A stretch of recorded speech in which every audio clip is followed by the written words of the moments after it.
여기서 기출문제를 정리하는 것만으로도 중심 내용을 파악할 수 있다. 이거 암기 과목에 대해서는 맞는 말이라고 생각을 해요. 근데 국어랑 영어는 어학 과목이에요. 옛날엔 아니었어요. 옛날엔 국어도 암기 과목에 가까웠습니다. 50점 이상을 문법 규정 어휘 한자가 점유할 때요. 이제 문법 규정 어휘 한자를 합쳐서 30점입니다. 100점 주면 30점. 70점을 누가 주죠? 비문학이 50점 주고요. 문학, 화작 이런 것들이 지금 이제 20점 주는 거예요. 그러니까 30점은 기출문제라든가 이런 것들을 돌려서 커버가 될지 모르겠지만 독해는 냈던 지문을 그대로 내나요? 아니죠. 그렇기 때문에 독해 같은 경우는 앞으로 들어올 신유형과 어려워질지도 모를 고난도 추론에 대한 대처가 더욱 중요합니다. 자, 그 다음 이런 기출문제 분석 없이 강의와 교재 중심으로 공부하려면 애로사항이 많다라고 했어요. 기출문제 분석 없이 만들어진 강의와 교재가 있나요? 스스로 기출문제를 아무것도 모르는 상태에서 전문적인 지식이 없이 선다형의 기출을 분석할 수 있는 사람은 몇이나 될까요? 무시하는 게 아니에요, 여러분. 그건 진짜 어려운 일이에요. 기본적으로 지식이 없는 상태에서 분석은 뭘로 하죠? 풀어본다? 풀어본다가 분석일까요? 그러면 풀어요. 해설을 읽어요. 해설엔 모르는 단어 천지일 거예요. 도구 개념어를 모르니까요. 직렬별 기출문제가 정말 많아서 기출문제만 반복해서 보기도 힘들다. 여기서 반복의 의미가 있는 건 암기 파트밖에 없고 30점입니다. 그렇죠? 그러면 독해는 반복하지 않아도 되나요? 네! 여러분, 기출문제를 푸시고 독해는 처음에 바로 풀어서 맞힌 건 반복할 필요가 없어요. 왜? 그건 안 풀어봤어도 시험장에서도 맞았습니다. 그 중요한 건 틀린 문제만 반복을 한다는 거거든요. 근데 틀린 문제를 그냥 반복하는 게 아니라 그 지문 안 나와요. 자, 그러니 문학 같은 경우도 그냥 기출 지문이라고 해서 외우는 게 목표가 될 수는 없단 말이죠. 오히려 교과서 필수작을 보는 게 목표가 돼야지.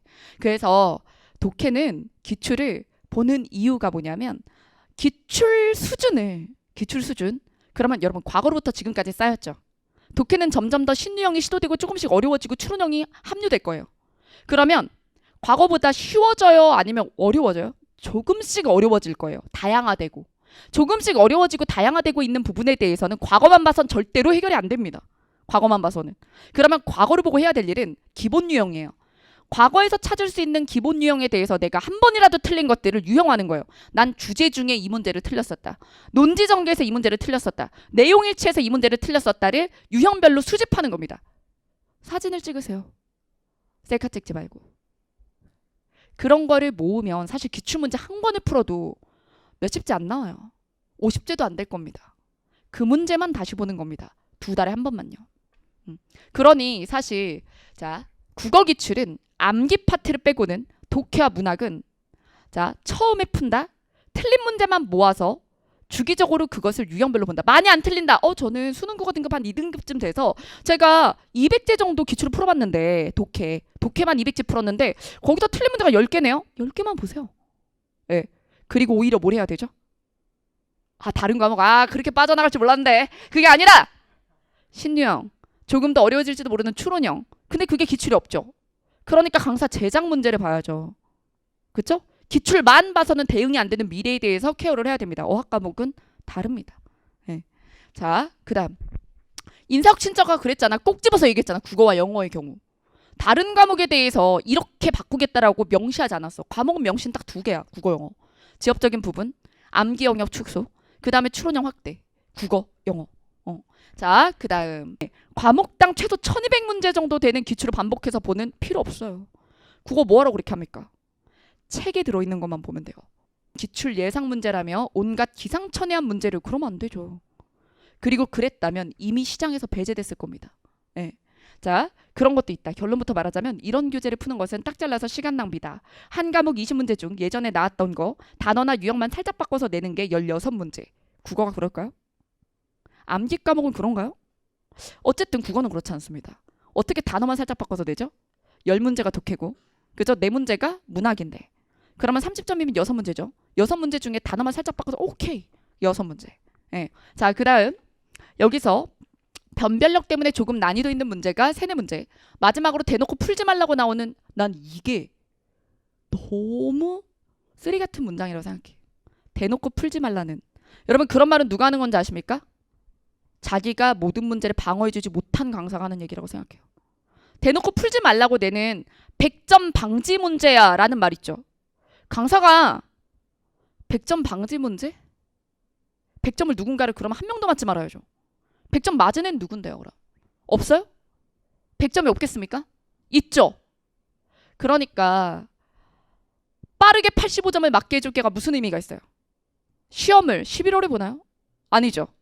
여러분들은 겪고 100점 맞으면 남을 이기는데 유리하지 않습니까? 이 문제를 틀렸어. 이건 만점 방지 문제네. 안 해도 되겠어. 이런 식의 생각을 하면 여러분들 국어 고득점을 할 수가 없어요. 아시겠죠? 이것 빼고 저것 빼고 나는 못 빼고 하면은 그러면서 80 맞는 거야. 그러면 다른 과목에 100 줄 거야? 그래서 여러분들이 힘들어하는 법 학에서 100 받아올 거야? 아니잖아요. 자, 그 다음. 그러나 기출 예상 문제집은 대놓고 풀지 말라고 나오는 문제로만 점철되어 있다. 대체 뭘 푼 걸까요? 이 사람에게 누가 무슨 교재를 준 거죠? 그렇죠? 남들도 못 보게 하고 싶은 겁니다. 이런 거에 속지 마세요. 이런 사이트에 이런 글을 정성스레 올리고 있는 친구들 중에 여러분들의 인생을 진짜 고민해서 옳다고 생각하고 여러분들이 바른 길로 가길 바라서 자신의 이름을 걸고 브랜드를 걸고 자기 인생 가치 걸고 그렇죠? 얘기하는 사람이 쓴 글일까 생각하시면서 소신껏 가시기 바랍니다. 여러분들 내년에도 쉬울 거니까 다른 공부 많이 하세요 라고 얘기하는 게 그래서 여러분들의 시간을 안 뺏고 좋은 강사냐.